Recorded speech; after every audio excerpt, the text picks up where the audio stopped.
Hello everyone, আসসালামু আলাইকুম। আমি কিন্তু এখন ঢাকার বাইরে আছি, যার কারণে কিন্তু আমি স্টুডিও থেকে ভিডিও করতে পারতেছি না। আপনারা অবগত আছেন যে সামনেই ঈদ আসছে, তো ঈদের একটা পোস্টার ডিজাইন করা প্রয়োজন। কীভাবে আপনারা শর্টকাট একটা পোস্টার ডিজাইন করবেন কোনো প্রকার পিএলপি ফাইল ছাড়া। পিএলপি ফাইল কিন্তু খুবই একটা ঝামেলার বিষয়, এটা কিন্তু অনেকেই পারে না।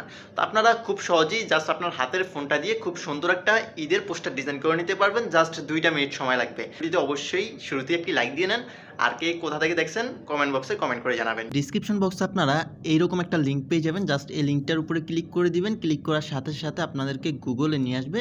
তো এখান থেকে জাস্ট আপনারা দেখতে পাচ্ছেন নিচে একটা পোস্টার তৈরি করে দেওয়া হয়েছে অলরেডি পিএনজি। জাস্ট এখান থেকে আপনারা এটা ডাউনলোড করে নেবেন। ডাউনলোড করার পর এখান থেকে ব্যাগে চলে আসবেন। পিকজারল্যাব অ্যাপসটি ডাউনলোড করে নেবেন প্লে স্টোর থেকে। পিকজারল্যাব লিখে সার্চ করলে কিন্তু চলে আসবে, সেটা ওপেন করে দিবেন।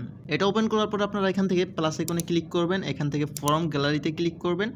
এখান থেকে আপনাদেরকে গ্যালারিতে নিয়ে আসবে, আর আপনি যেই পোস্টারটা আপনি ডাউনলোড করছেন সেই পোস্টারটা কিন্তু আপনি এখানে পেয়ে যাচ্ছেন। তো এখান থেকে জাস্ট আপনি এটা গ্রুপ করে যতটুকু রাখতে চান ততটুকু এখান থেকে গ্রুপ করে নেবেন। গ্রুপ করা হয়ে গেলে আপনারা এটা এরকম টেনে এরকম বড় করে দিবেন। যদি এটা ফেটে যায়, ফেটে যাওয়ার কথা না, আপনারা ইজি করে ডাউনলোড করবেন, তারপরেও কিন্তু সমস্যা নেই।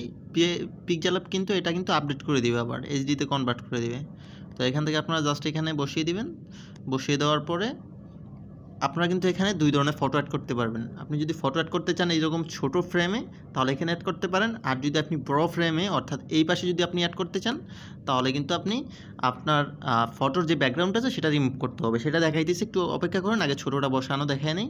তো আপনার ফর্ম গ্যালারিতে ক্লিক করবেন। এখান থেকে এরকম একটা ফটো আপনারা নিয়ে আসবেন। নিয়ে আসার পরে এখানে দেখতে পাচ্ছেন এটা সিলেক্ট করবেন। এটা সিলেক্ট করার পরে এখান থেকে এটা ছোট করে জাস্ট আপনার পরিমাণ মতো আপনি যতটুকু বসাতে চান ততটুকু এখান থেকে জাস্ট গ্রুপ করে নেবেন। গ্রুপ করে নিচে টিক মার্কে দিয়ে দিবেন।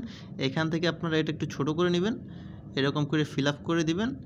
আর যদি একটু পাশে টাশে সরানো লাগে জাস্ট এতে ক্লিক করবেন। এখানে ক্লিক করার পরে এই যে পজিশন দিয়ে আপনারা জাস্ট এটা কিন্তু বসিয়ে নিতে পারতেছেন। এই যে সুন্দর করে এখানে বসিয়ে জাস্ট এখানে বসে গেল। তারপর একটু নিচের দিকে চলে আসবেন, এখানে স্ট্রোক করে দিবেন।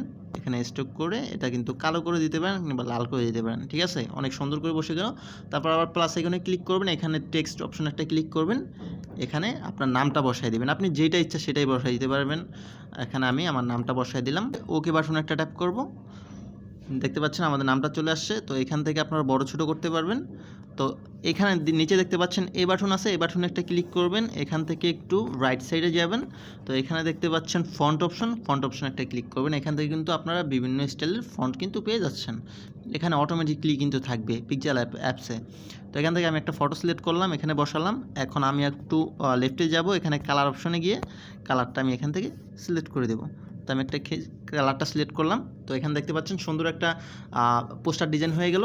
তো আপনারা ইচ্ছা করলে এখানে আরও ফর্ম গ্যালারিতে ক্লিক করে এখানে আরও অনেক কিছু অ্যাড করে দিতে পারবেন।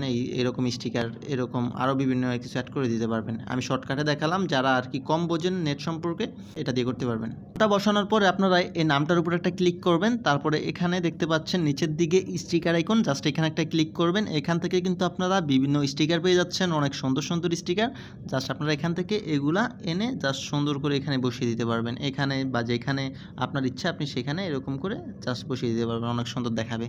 আর এখন আসি, আপনারা এই যে এখানে কিন্তু আপনার একটা ফটো আপনি বসিয়ে দিতে পারবেন, এটা অবশ্যই লক করে নেবেন। এখানে একটা ফটো বসাবেন। ফটো বসানোর জন্য আপনাকে এখান থেকে ব্যাক করতে হবে। আপনি প্লে স্টোর থেকে ফটো রুম অ্যাপসটি ডাউনলোড করবেন। তো এখান থেকে এই যে এখানে দেখতে পাচ্ছেন ফটো রুম, এই অ্যাপসটি আপনারা ডাউনলোড করবেন।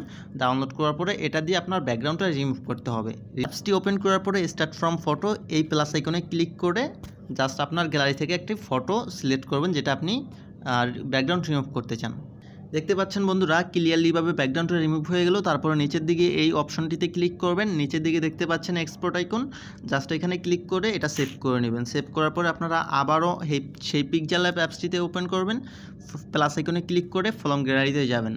তো এখান থেকে আপনারা গ্যালারি থেকে যে ফটোটা আপনি কিছুক্ষণ আগে রিমুভ করছেন ব্যাকগ্রাউন্ড, সেটা নিয়ে আসবেন।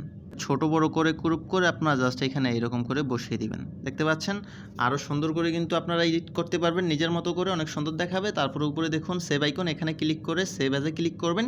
এখানে একটা কারণ আছে, এখানে কিন্তু আপনারা এই যে ফরম্যাট অপশনে গিয়ে এখানে পিএনজি সিলেক্ট করবেন। এখান থেকে ডিফল্টে গিয়ে আলট্রাতে সিলেক্ট করবেন, তারপরে কিন্তু আপনার এটা কিন্তু এইচডি হয়ে যাবে। আপনারা যদি বেস্ট লেভেলের ঈদের পোস্টার ডিজাইন চান অবশ্যই কমেন্ট করবেন, তাহলে কিন্তু সেই সম্পর্কেও ভিডিও দেবে। এটা হচ্ছে বেসিক এডিটিং। তো বন্ধুরা ভিডিওটি ভালো লাগলে অবশ্যই শেয়ার করে সবাইকে দেখার সুযোগ করে দিবেন।